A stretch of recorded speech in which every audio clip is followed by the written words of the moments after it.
Sometimes we're asked the question, can we prove the existence of God? And, it's a strange idea, because in one sense, there's a moral intuition that something exists. Like Immanuel Kant talked about two great realities that basically inspired him: the starry heavens above, the moral law within. So there was a basic awareness. And I remember that even as a child, I didn't overtly believe in a God that I followed, but I believed that there was a God out there. It was almost like there was some sense.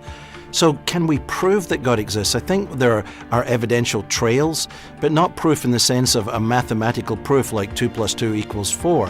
I think what we use is a sense of arguments that look for what we call the argument towards the best fit.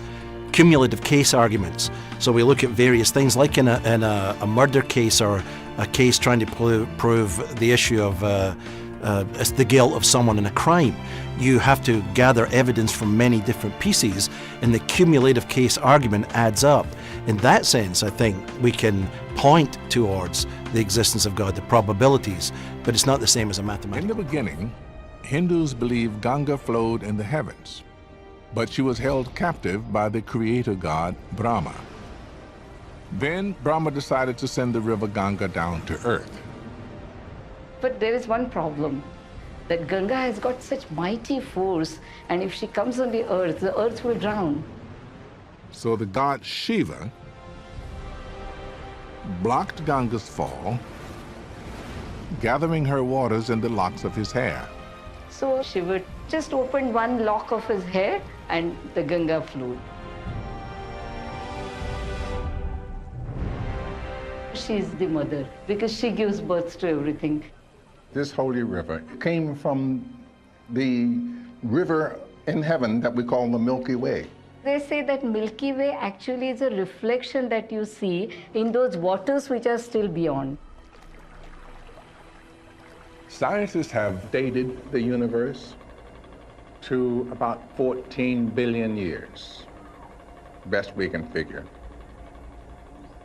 Hindus have it at what?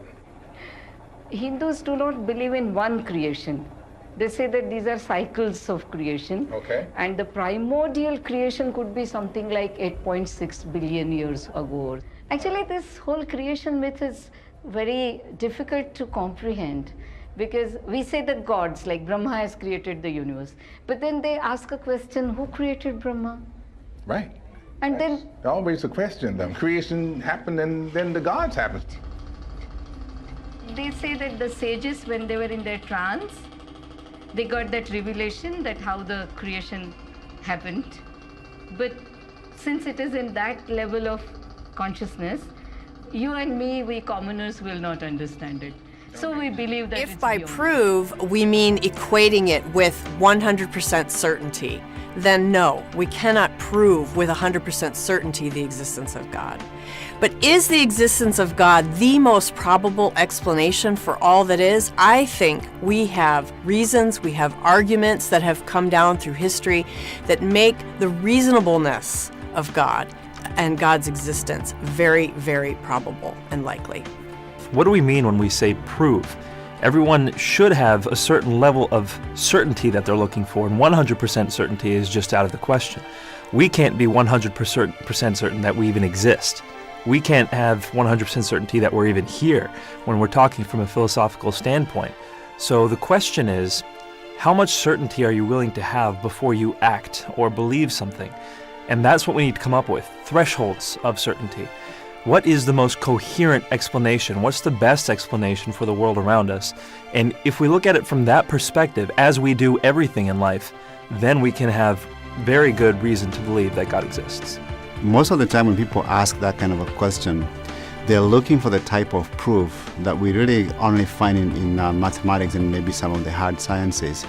But that type of proof is really not necessary, is not even helpful when we are trying to determine whether or not God exists and what our relationship with Him should be. What is more interesting is whether or not we can come to know that God exists and whether we can really have a relationship with Him. And that is not a difficult question to answer, because the answer is yes, God has revealed Himself to us in the person of Jesus Christ. Well, I believe we attempt to prove God's existence or argue for God's existence because the evidence is so strong.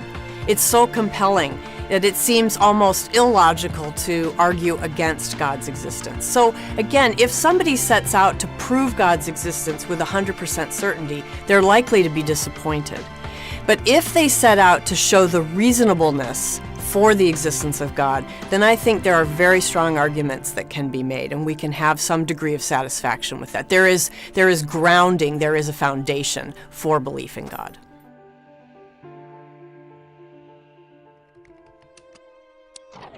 Noted theoretical physicist and cosmologist Stephen Hawking is trending after he dismissed the idea of heaven as a fairy story. In an upcoming interview with The Guardian, Hawking said, quote, "There is no heaven or afterlife. That is a fairy story for people afraid of the dark." He has come under fire from religious circles before, most recently after his book, The Grand Design, argued that God did not create the universe and that the Big Bang was a natural event that could have created everything from nothing.